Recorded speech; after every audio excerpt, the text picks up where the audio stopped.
Geralmente, para conseguir construir essas aplicações de realidade aumentada, a gente usa marcadores de realidade aumentada, também chamados de patterns, tá? Que é até o que a gente vai usar aqui no curso. Por quê? Porque para construir essa experiência, gente, o computador ou o celular, ele tem que estar assim, ciente do espaço 3D ao redor dele, né? Imagino que está todo mundo, por exemplo, sentado aí na frente da mesa. E imagine que você quer projetar no seu teclado, né? Não sei se está todo mundo aí no computador, mas projetar no seu teclado um personagem aí do Star Wars, por exemplo, dançando em cima do seu teclado. Né? É isso que você quer como experiência de realidade aumentada. E aí você aponta o celular para o seu teclado. O que você espera, né, dessa experiência? Que o personagem fique exatamente em cima do seu teclado. Você não quer que ele fique flutuando no ar a ponto de você mexer o celular e o personagem não tá no teclado, né? Ele fica meio que voando no ar. Eu quero a experiência dele dançando em cima do meu teclado. Você quer que se você der um passo para trás ou um passo para frente, ele fique lá projetado sempre em cima do teclado. De novo, não dançando no ar. E aí o grande desafio disso é o computador saber calcular a posição do seu celular em relação a esse teclado, né? Porque se o computador não tiver justamente esse cálculo dessa posição sendo atualizado em tempo real, ele vai colocar esse personagem dançando no lugar errado, né? E aí você não cria a experiência que você quer. E aí esse é basicamente é o grande desafio da área, tá? Tem dois grandes desafios, que é esse problema de rastreamento, né? Que eu vou até detalhar ele um pouquinho mais.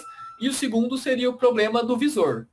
Porque o ideal no futuro é a gente não ter experiências de realidade aumentada via celular, né? Mas via um capacete. Mas também vamos falar um pouco desse. E nesse sentido de conseguir rastrear, conseguir calcular essa posição do celular em relação ao mundo real, muitas vezes a gente decide ir para o caminho mais fácil, que é o uso de marcadores. Tá? Por quê? Porque aí o celular ou computador ou óculos de realidade aumentada, ele usa a visão computacional para conseguir rastrear esses marcadores.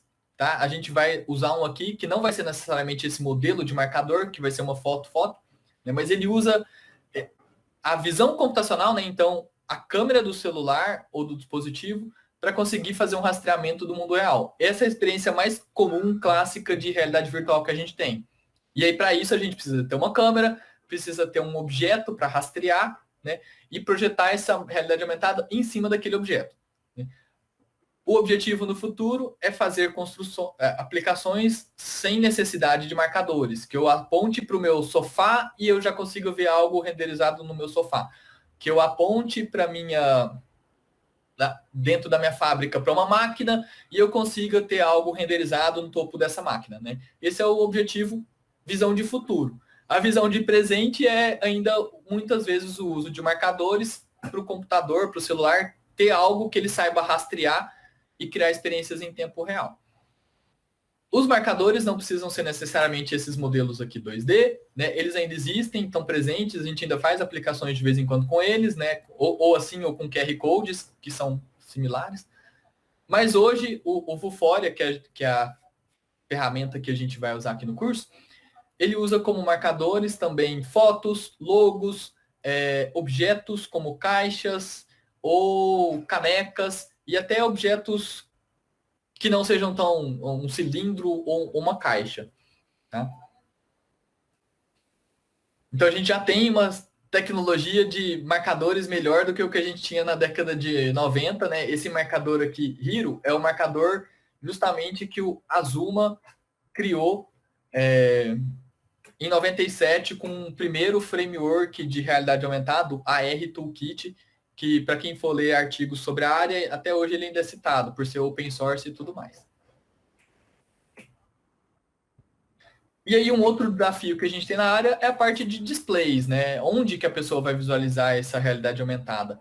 Existem 3 categorias de displays. O display de capacete, HMD, capacete montado na cabeça, né? A tradução. O display de monitor e o display de projetor. Os capacetes, não sei se alguém aí já teve experiência de usar, por exemplo, um HoloLens ou um Google Glass. Esses capacetes, eles basicamente funcionam da seguinte forma. A pessoa, então, de novo, está no mundo real, né? Num capacete de realidade aumentada, E ele geralmente tem uma lente em que a pessoa visualiza o mundo real por meio dele. Se for um capacete do tipo óptico, que é o que eu coloquei aqui a figurinha, a lente é semi-transparente, ou seja, a pessoa olha pela lente e ela vê o mundo real. Se for um capacete do tipo vídeo, que é a segunda categoria, a gente tem duas categorias de capacete, óptico e vídeo, você vê o mundo real através da tela de uma tela, né, de LED e uma câmera que filma o mundo real, tá? Seria, por exemplo, você colocar aqueles capacetes que usam o celular para criar uma experiência de realidade aumentada, né? Então o celular tem uma câmera e aí você não está vendo o mundo real com seus olhos, você está vendo ele através de uma câmera. Mas como ele está ali na sua cara, porque ele é um capacete, os movimentos que você faz mudam imediatamente o mundo, a tela do celular atualiza imediatamente para mostrar para você o mundo real para onde você está olhando. Só que você não está vendo ele com os seus olhos. Você está vendo ele através de uma câmera e uma tela de LED. E qual que é o problema desse tipo de capacete? Por que a indústria não busca mais ele, o capacete do tipo vídeo? É que as câmeras têm resolução limitada, né? Tem frame rate limitado, nunca vão ser tão boas igual o olho de uma pessoa. Ou talvez vão ser no futuro, né? Mas hoje ainda não são tão boas igual o olho de uma pessoa. Então a indústria busca construir justamente esse capacete do estilo óptico, que é um capacete com uma lente semi-transparente, tá? Com um projetor que projeta nessa lente e um gerador de cena que mistura a posição da pessoa, da cabeça dela, a posição do mundo para gerar uma visão para ele, né, para projetar uma imagem gráfica aqui para ele, que dá a sensação de que essa imagem, embora ela seja só sendo projetada na lentezinha, é algo que está no mundo real. Tem muitos capacetes de RA hoje em dia no mercado, né? Não tem um dominante ainda, mas os principais são o do Vuzix, o Golden e o capacete da Microsoft, o HoloLens. Tá? O Google Glass foi descontinuado. Esse capacete Meta era um capacete muito promissor, mas que acho que ainda não foi lançado, está meio que na borda de lançar, já tem anos que eles estão ali para lançar, lança e vai. Era até um capacete que a Google tinha investido bastante nessa empresa.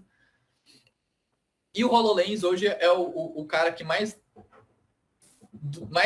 com o nome mais reconhecido do mercado, né, junto com o Vuzix. Vou mostrar até um videozinho no final de como esse HoloLens funciona. Capacete de vídeo, dananã. Bom, em 97 foi quando o pessoal da Universidade de Colômbia fez um primeiro dispositivo móvel de realidade aumentada, que até aquele momento era sempre você com uma webcam no computador, né? O que eles fizeram? Eles colocaram um notebook numa mochila e o capacete ligado e tudo isso, e fizeram aqui um grande trambolhão que a pessoa usava para ter uma experiência de realidade aumentada móvel, né? E não só fixa em um certo lugar. E aí, logo depois, o pessoal já começou a criar, então, aplicações como esse AR Quake, na área acadêmica, né? Que é uma versão do jogo Quake em realidade aumentada jogado no estacionamento da faculdade. Então, dá para ver aqui os carros no estacionamento da faculdade e os inimigos vinham na direção do jogador. Ele estava usando um capacete igual aquele do Mars, né? E ele interagia ali com os personagens que estavam sendo renderizados ali em tempo real, né? E alinhados com o mundo. Então, a gente tem experiências há muito tempo na área acadêmica de realidade aumentada, e hoje a gente está partindo para dispositivos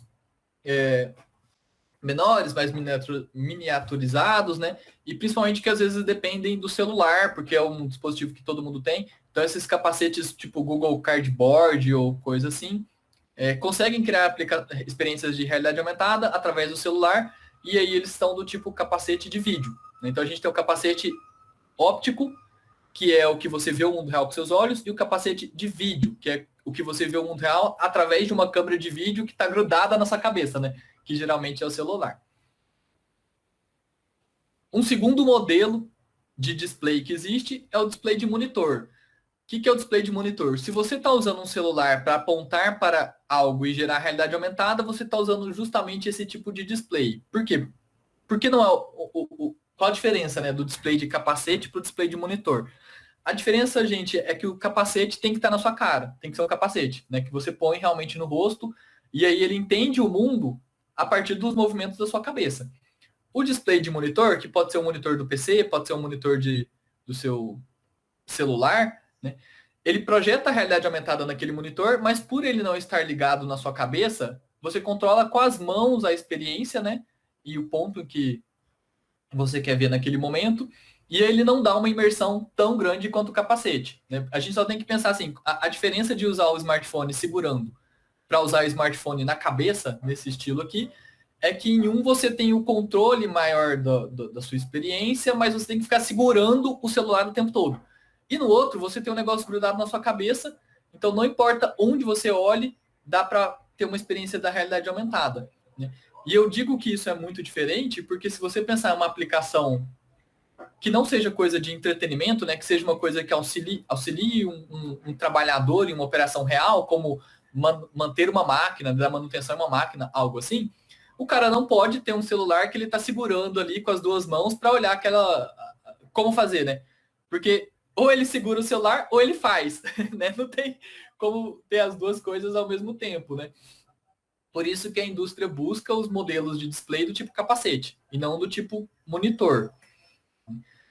Mas já tem muitos anos que a gente tem experiências de realidade aumentada nesses dispositivos do tipo monitor, porque são os celulares, né? E são mais fáceis de construir as experiências. Principalmente experiências de turismo, como o Wikitude, que foi uma empresa que começou como só algo para turismo.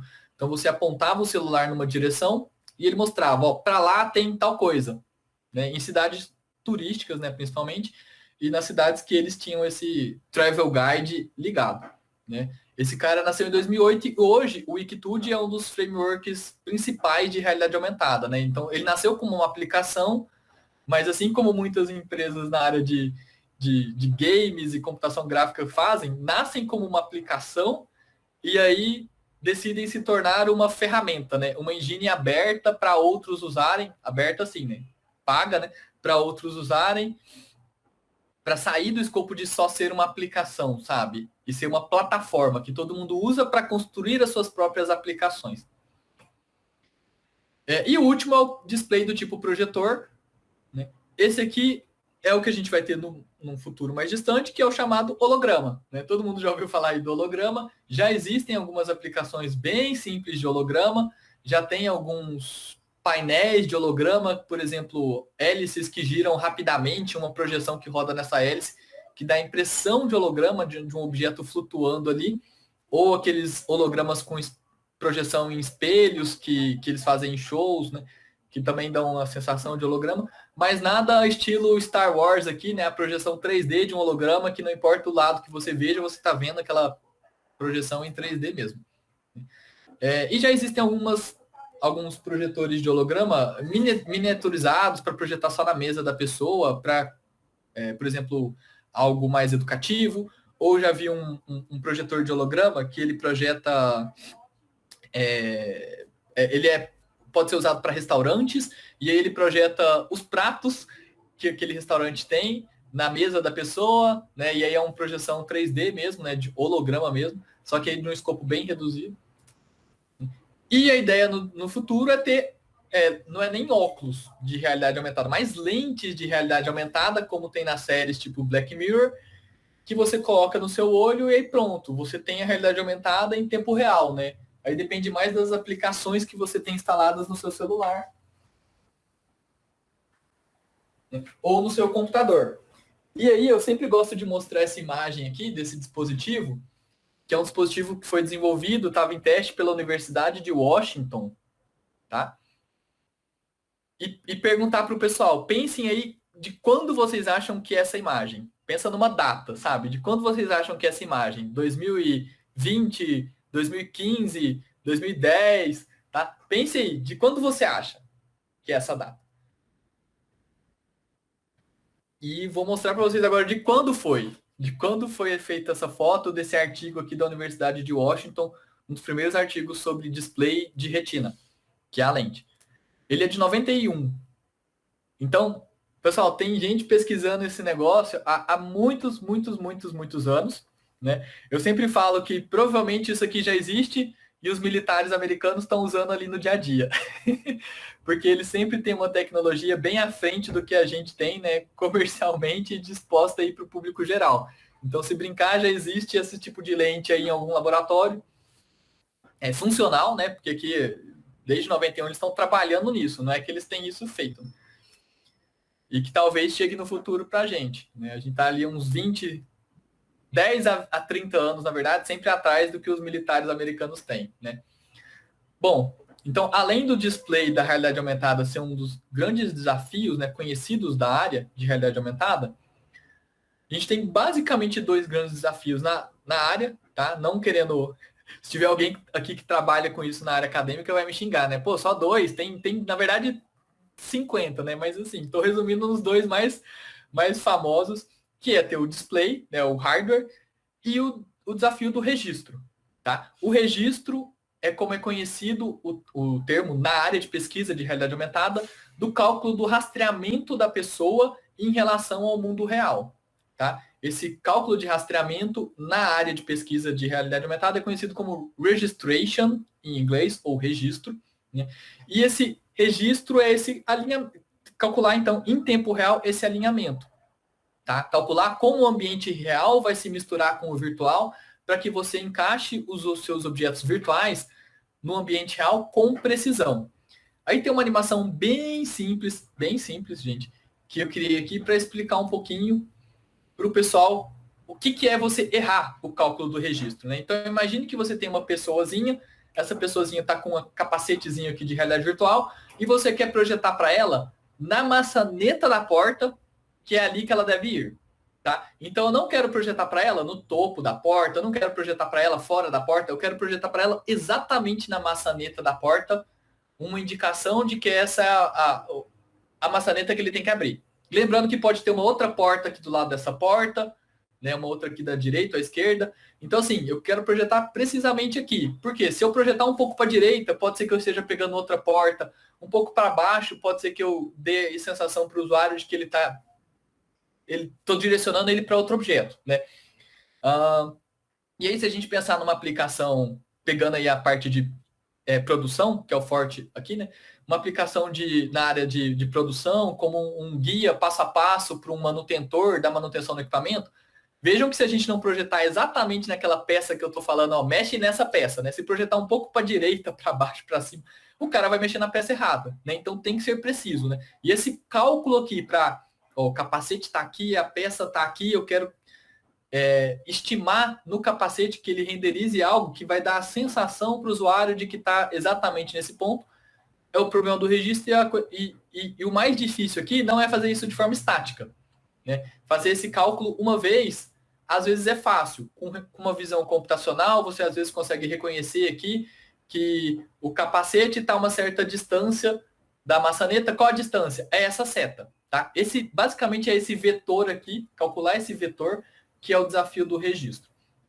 E aí, beleza, vamos dizer que o capacete conseguiu calcular esse vetor. Pegou aqui e calculou um vetor bem preciso, tá vendo? Tá bem aqui no meiozinho aqui, consigo projetar a minha realidade aumentada, né, no meu ambiente real, que é a porta, exatamente no ponto que eu quero, que é a maçaneta. Então, bem alinhado ao meu mundo real. Só que o cenário na vida real nunca é estático, né? A pessoa mexe um pouquinho, mesmo quando você acha que não está mexendo, o pessoal mesmo fala assim, ó, fica perfeitamente parado, senão a gente não fica. A nossa cabeça sempre está mexendo um pouquinho. É algo que a gente percebe quando começa a mexer um pouco com realidade virtual, né? A gente acha que a nossa cabeça está perfeitamente, a gente consegue deixar a cabeça perfeitamente parada e não consegue, né? Então, quando você entra na realidade virtual, você vê que sua cabeça está sempre mexendo ali um pouquinho. E aí, mesmo que não seja só um pouquinho, né? Quando a pessoa se movimenta, o desafio do registro é atualizar esse vetor em tempo real. Né? Então, imagina que a pessoa deu um pulo. Se eu não atualizar esse vetor em tempo real, o que vai acontecer? Eu vou parar de projetar a realidade aumentada no ponto que eu quero, na maçaneta, e vou passar a projetar ela onde? Aqui em cima. Tá? Se eu não atualizasse nada, esse vetor, eu ia começar a projetar a realidade aumentada num ponto completamente errado. Né? Não que as pessoas vão ficar dando pulos, né? Mas, novamente, a pessoa mexe, ela chega para trás, para frente, ela mexe a cabeça um pouco, ela gira a cabeça, Tá? Girar é até pior que mexer, porque um pouquinho de uma pequena rotação já deslocaria muito mais aqui o ponto de projeção, né? E se você não tem esse cálculo aqui em tempo real, esse objeto que a gente quer projetar precisamente na maçaneta nunca vai ficar na maçaneta, vai ficar se deslocando ao redor da maçaneta, mas não nela, né? Não dando ali para a pessoa a experiência que é esperada da realidade aumentada. Então, o desafio aqui é fazer isso. É sempre, à medida que a pessoa está se movimentando, a gente conseguir rastrear, né, em tempo real a relação entre o capacete e o ponto que a gente quer projetar para fazer o processo de registro, que é esse alinhamento. Tá? Tem algoritmos que trabalham com isso hoje em dia e que são fantásticos e são open, assim, você consegue baixar se você quiser trabalhar com essa área. É mais próximo da área da visão computacional, tá? Isso que eu estou descrevendo, esses desafios. Né? E um pouco de fusão de sensores, porque o pessoal não usa só a câmera, usa uma mistura de câmera com giroscópio, acelerômetro e bússola, né, um magnetômetro do dispositivo para conseguir ter uma precisão nesse rastreamento. Assim como também, esse desafio aqui também é um pouco do desafio da realidade virtual, né? De você ter a pessoa em tempo real, saber a posição da cabeça da pessoa, só que na realidade virtual você só precisa saber da própria pessoa, né? E deixa ela andar ali no ambiente virtual em paz. Na realidade aumentada, além da pessoa, você precisa ter a relação dela com um ponto específico ali no mundo real. Esse vídeo aqui é de 2005, é o algoritmo SLAM, um algoritmo bem famoso na área, né? E ele mostra aqui um pouco como os algoritmos de ponta, eles vão mapeando o mundo real com, e esse algoritmo que diz lá, né? Com um cloud, uma nuvem de pontos, né? Que são esses pontinhos aqui, que no total eles formam uma nuvem. E essa nuvem de pontos é o que o computador começa a usar para conseguir rastrear em tempo real o ambiente. Então vejam que ele está movimentando bastante a câmera, mas o objeto virtual que está sendo projetado, essas bolas, estão sempre no ponto que ele mandou projetar. Tá? Ou, por exemplo, a igreja aqui. Ele mandou projetar aqui, na igreja. Então, mesmo que ele mexa a câmera, a gente não quer que essa igrejinha ela fique flutuando. A gente quer que ela projete exatamente aqui na mesa da pessoa. Ó, ele afasta, ele aproxima, né? E é isso que esse algoritmo busca, o SLAM, sem marcadores. Aqui sem nenhum marcador, né? Percebam que aqui a gente não tem uma foto ou um marcador dos clássicos de realidade aumentada como base. Ele está usando o próprio ambiente. Aos poucos ele está usando o ambiente, né? Porque ele começa sem nenhum ponto e ele vai aos poucos mapeando esse ambiente para construir aqui essa nuvem de pontos e depois poder colocar um objeto lá dentro, como eu falei aqui, o personagem no teclado, né? E sempre mostrar o personagem ou objeto naquele ponto específico, não importe a posição da pessoa.